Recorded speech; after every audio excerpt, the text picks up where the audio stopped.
Story 1. I used to work the night shift at a Walmart in a small town just outside Indianapolis. It wasn't a big store, not one of those supercenters, just one of the old ones, with dimmer lighting, narrow aisles, and flickering overhead bulbs that always buzzed louder after midnight. I took the job to save money during my last semester of community college. It was quiet, easy work. I liked stocking the freezer aisle the most.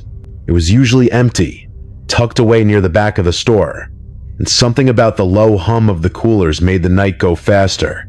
I had a routine.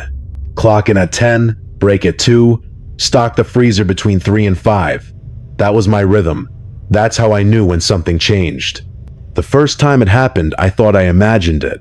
I was restocking frozen vegetables near the far end of aisle 17 when I heard a soft clinking sound, like nails tapping gently against glass. It came from the last freezer unit, the one nobody liked using because the door stuck when it got cold. I turned, expecting to see one of the overnight stockers messing around, but the aisle was empty. I walked toward the sound. It stopped. I waited a second, then opened the freezer door, pretending to check the stock. Nothing unusual. No movement. I shrugged it off, closed the door, and moved on. The next night, I heard it again. Same sound, same place, same time. I walked over slowly, hoping to catch whoever was playing games. But again, the aisle was empty. The clinking stopped the moment I got close. This time, though, the glass door had a faint smear across it, like someone had pressed their hand there. I wiped it off with my sleeve and moved on, trying not to overthink it. Maybe I touched it myself without realizing it. The third night, I brought it up to Marcus, the assistant manager. He was half asleep at the break table, drinking warm coffee from a paper cup. I told him I kept hearing weird tapping in the freezer aisle. He just chuckled and said, "That old thing? It always makes noise. Probably the compressor." But his smile didn't reach his eyes. He added, "Just don't stay down there too long. It gets weird after 3. That night, I stayed late in the aisle on purpose. I wanted to see it, whatever it was. At 3:17 a.m., the lights flickered. They always did that sometimes, but this was different. They dimmed hard, buzzed loudly, then went quiet. I turned slowly, and I swear to you, I saw someone standing behind the freezer door. He was pressed up against the glass, forehead touching it, hands flat, like he was trying to see in. I could barely make out his face through the frost, but his eyes were wide, too wide. His smile, tight, forced, like his mouth wasn't used to the shape. I stepped forward. The lights came back on. The figure was gone. I opened the freezer, just frozen waffles and steam. But when I looked down, there were fresh handprints on the inside of the glass. I didn't tell anyone. I couldn't. Who would believe me? A ghost in the freezer aisle? It sounded insane, but I started avoiding that section. Asked to switch tasks. Said the cold was making my hands crack. Management didn't care. As long as the shelves were stocked, no one asked questions. But the noise didn't stop. Some nights, I'd hear tapping even when I was across the store, like it was calling to me. And sometimes, when I walked past the freezer on my way to the loading dock, I'd catch a glimpse of something, just for a second. A shadow in the corner of my eye. A figure behind the glass. Always watching. Then came the night I stayed past shift. We were doing inventory, and I got stuck finishing counts in the back room. By the time I clocked out, it was almost 5:30. The sun hadn't risen yet, and the store was dead quiet. Most of the lights were off, just emergency lighting humming through the halls. I was walking past aisle 17, not even thinking about it, when I heard it again. That sound, the tapping, but faster this time. Urgent. I should have walked away. I should have kept going, but something pulled me in. I turned the corner, and the freezer lights flickered on. All the doors were closed, except one, the very last unit, hanging open slightly. Fog rolled out across the tile. My skin prickled. I stepped closer, slowly. When I reached the door, I looked inside. Nothing. Just rows of frozen meals and empty metal shelves. I exhaled. Maybe it was just faulty hinges. I reached out to close the door, and a hand shot out and grabbed mine. It was ice cold. I felt the pressure of fingers wrap around mine. Thin, bony, like something left in the snow too long. I yanked my hand back so fast, I slammed my elbow against the doorframe. I stumbled away, heart racing, breath coming in sharp bursts. The freezer door slowly swung shut by itself. I stood there, frozen, too afraid to even blink. My hand throbbed. When I looked down, there were red marks across my skin, shaped like fingers, clear as day, despite how cold the room was. I looked back at the freezer. Nothing inside. But the glass had a new handprint. This one was smeared, like whoever left it had tried to claw their way out. I reported the freezer as malfunctioning, said the door opened on its own, said the handle shocked me. Anything but the truth. Marcus wrote it up, but didn't ask questions. That's when I started to think maybe he knew more than he let on. I asked him about it again later that week, what he meant by, "It gets weird after 3. He didn't laugh this time. He just looked at me and said, "A guy froze to death in that freezer, before they added the camera system. It was back in 2004, during a remodel. The door jammed. No one found him until morning. He'd been trying to punch through the glass. Didn't work." I asked if that was real. He just nodded. "The funny thing is," he said, "it wasn't even supposed to be powered yet, but somehow it turned on. The compressor ran all night." He took a long sip of his coffee and added, "They say he still wants out." I couldn't sleep that night. I kept hearing the freezer door slam in my head, again and again. I dreamed of a man with pale skin, eyes frozen wide, face pressed against the glass. He never blinked, just stared. When I woke up, my hand still ached. The red marks were still there. Over the next few nights, things got worse. I wasn't even near the freezer aisle anymore, but I could feel him. I'd be stocking cereal and suddenly hear the sound of ice cracking, distant, like it was coming from behind the walls. I'd see frost forming on shelves that shouldn't be cold. One time, I found a trail of wet footprints leading from the freezer to the employee restroom. No one else had clocked in yet. I cleaned them up and said nothing. I made the mistake of checking the security footage. I couldn't stop myself. I needed to see it. The footage from the night I stayed late was corrupted, but just before the glitch, there were 5 frames, just 5, that showed a man inside the freezer, standing, smiling, not frozen, not panicked, just smiling wide and calm like he was home, then static, then nothing. I showed Marcus. He went pale and said, "Delete it." I didn't. I kept it on a flash drive hidden in my glove compartment. Sometimes, when I'm parked outside Walmart, I plug it in just to remind myself it was real. The last straw came a week later. I was restocking the adjacent aisle. It was 3:08 a.m. I heard the door creak open behind me. I didn't turn around. I just froze. I heard the soft hiss of cold air escaping. Then, 3 taps, slow, deliberate. I turned and saw the freezer door swinging open again. Just like before, fog poured out like breath. I ran, I didn't clock out. I didn't say goodbye. I never came back. A few days later, I got a call from a girl I trained, Krista. She worked nights now. She asked if I had ever had weird stuff happen in aisle 17. I told her no. I lied. She said, "I keep hearing someone breathing behind the freezer doors, and I swear I saw a face in the glass." I told her to quit. She laughed. I didn't. It's been 2 years. I don't work retail anymore. I live in a different town, but the fear never left. Every time I walk past a grocery store freezer, I look away. But sometimes, just sometimes, I catch a shape in the corner of my eye. A man is standing behind the glass, not moving, not blinking, just watching.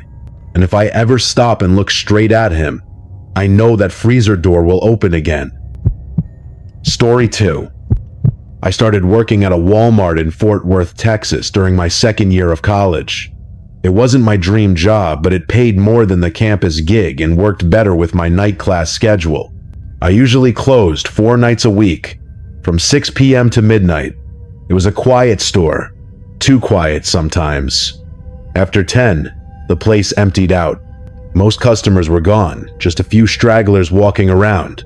The music overhead seemed to get slower. The lights felt dimmer, and that's when I started noticing him. The first time I saw him, I didn't think anything of it. An older man, maybe late 60s, pale skin, gray coat, baseball cap pulled low. He walked with a limp, dragging one leg slightly behind him. He came in around 10:45 p.m., headed straight toward the back. I was zoning the canned food aisle when I saw him pass. No cart, no basket. He didn't look at me, just walked, slow and quiet. About 15 minutes later, I passed him again. He was in the toy section, standing in front of the plush dolls. Completely still, his head was tilted, eyes locked on a single stuffed lamb hanging from a hook. I watched him for a second, waiting for him to move. He didn't. I cleared my throat. Nothing. I asked, "Sir, can I help you with something?" No reaction. Then he blinked, turned his head, and walked away without a word. I checked the camera feed later just to be sure he'd left. He had. Walked straight out, empty-handed. Didn't buy a thing. It was weird, but not that weird. I told myself he was just lonely. Maybe didn't have anywhere else to go. But then he came back. 2 nights later, same time, same route. Straight to the toys. Same plush lamb. Same stare. Same silence. This time he was humming. Just barely. A low, broken sound. Like an old song he didn't quite remember. I watched him from the end of the aisle. After a few minutes, he turned and looked directly at me and said my name. Not, "Hey you," not, "Young man." He said, "Good evening, Tyler." My name tag was in my pocket. I didn't answer, just stood there as the blood drained from my face. He smiled, crooked, wide, then turned and walked away. I told security. They reviewed the footage and said the audio didn't pick up anything. But you could see the moment it happened. My face going pale, the man turning, smiling, speaking, and then just walking out again. After that, he started showing up every night I worked. Sometimes I'd catch him watching me from across the store. Other times I'd see him down an aisle, and when I turned the corner, he'd be gone. He never touched anything, never bought anything, never spoke again. But the plush lamb was always in his hand, dangling from his fingers like it meant something. I tried to joke about it with my coworkers, called him Mr. Late Night, but none of them had seen him, only me. Even the security guard said the cameras didn't always catch him, like he moved when they weren't looking. Then came the night I stayed late to help with restocking. Just me and one other guy, Miguel, working in the back. It was after 1 a.m. when I took a break and walked out to grab a soda. The store lights were half off, motion sensors flickering as I passed. And there he was, standing in the toy aisle, alone, holding the lamb. He turned. His head jerked in a twitchy, unnatural way, and he smiled wider than I thought possible. I backed away, heart pounding. Then I blinked, and he was gone. I don't remember clocking out. I don't remember the drive home. I just remember that smile. I didn't go back the next night. I called in sick, said I had the flu, even though my manager sounded irritated. I just couldn't walk into that store knowing he might be there, standing in that same aisle, holding that stupid stuffed lamb waiting for me. But eventually, I had to return. Rent doesn't wait for ghosts, and neither do student loans. When I did clock in again, nothing happened. No sign of him for 3 full nights. I started thinking maybe I'd imagined it all, like maybe stress or sleep deprivation had gotten the better of me. I told myself it was over, until the night we got stuck in the store. It was supposed to be a quick inventory check, just me and 2 other night staff. At around midnight, a storm rolled in hard. Heavy thunder, flickering lights, the kind of wind that rattles the loading bay doors. Then the power cut. The backup generators kicked in, but they only lit emergency exits and half the main lights. And then the system glitched. Doors locked automatically. Our handhelds froze. Phones couldn't get a signal. We were stuck, trapped inside. The other two guys stayed near the front trying to reboot the registers. I wandered back toward the toy aisle. I don't know why. Something pulled me there. As I got closer, the air felt heavy, like the temperature dropped 5 degrees. I rounded the corner, and there he was, the man, standing exactly where I'd seen him before. Only this time, he wasn't holding the lamb. It was shredded on the floor beneath him, stuffing everywhere. And in its place, he held a crumpled piece of paper. He looked up, smiled, dropped the paper, and vanished. No sound, no steps, just gone. I picked up the paper. Written in thick black ink were 2 words: "I'll remember." I dropped it and ran. When I got to the front, the power blinked back on. The doors reset. The system rebooted like nothing ever happened. I tried to show the others the note, but it was gone. Just gone. They looked at me like I was losing it. Maybe I was. The next day, I asked the manager to transfer me to another location. He agreed. Said they needed help across town anyway. I never worked a closing shift again. I didn't even visit the toy section if I could help it. But 2 months later, I got a text from a former coworker. Miguel. It was short. "He's back." I called him. He sounded shaken. He said a new guy on night shift had seen a man in a gray coat standing in the toy aisle, watching, not moving. And when the guy approached him, he said the name Miguel. He left the store right then and there. I don't know what this thing is. A ghost. A stalker. Something worse. But I know this. He remembers. Names. Faces. Fear. He finds someone, watches them, and learns from them. And then he moves on. To the next store. The next shift. The next name. Sometimes I dream about him. Standing in my hallway, holding something in his hand. Not the lamb anymore. This time, it's my wallet. My ID. My smile. He's not just watching anymore. He's learning how to become me. Story 3. I worked the late shift at a Walmart in northern Florida, out by the highway where the fog rolls in heavy most nights, and nothing ever feels quite real after 10 p.m. My job was simple. I stood near the exit, checked receipts, smiled, nodded, kept it moving. Most customers didn't even look at me. They were tired, annoyed, or lost in their own world. And honestly, I preferred it that way. But some nights, there were outliers. People who moved too slow, looked too long, said nothing, and one of them never left my memory. I still see her sometimes. Not in person, not fully, but in windows, in dreams. In that one moment before the lights in a room flicker, I still see her. It was a stormy Friday night, late September. I remember because the rain had been coming down hard for hours, and most of the carts were left abandoned in the lot, rolling in the wind like ghosts on wheels. We were down to 2 registers open. I was near the door, watching the receipt line crawl forward.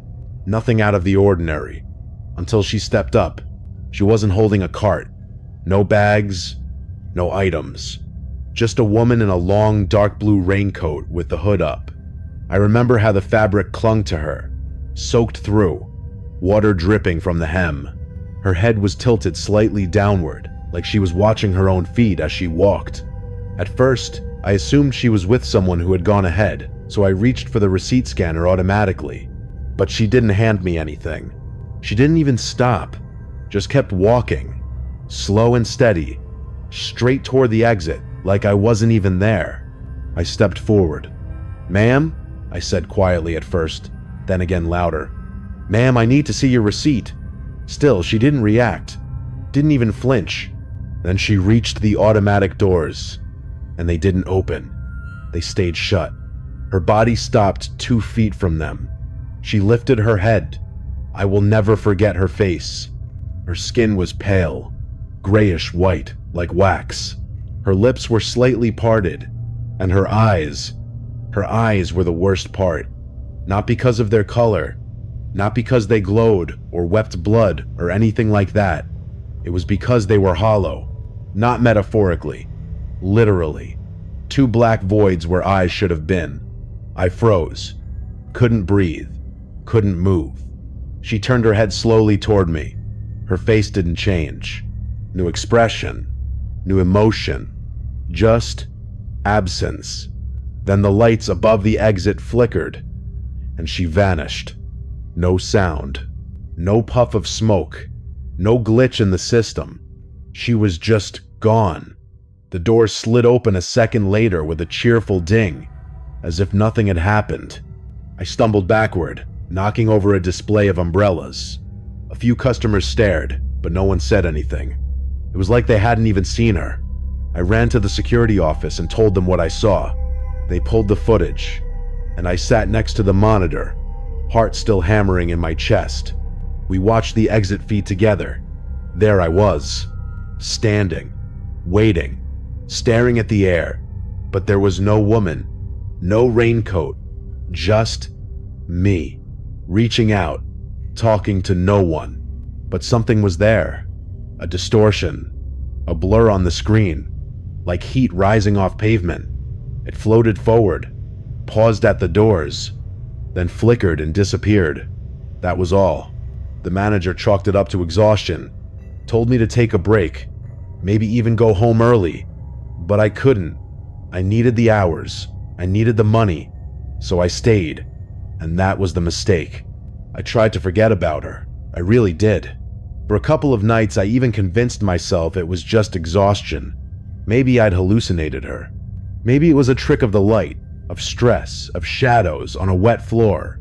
But then the receipt machine started acting strange. It wasn't the whole register, just the receipts. Randomly, at the end of a transaction, it would print an extra line at the bottom. No items, no total, just a long blank space with nothing on it. At first we thought it was a glitch, but IT checked the system and found nothing wrong. And then, one night, I saw it print while no one was at the register. I was walking by self-checkout, and the machine just spat out a receipt on its own. I picked it up. Everything was normal until the bottom. That blank line again. This time, longer. Almost like it had been waiting for something to fill it in. I started noticing small things.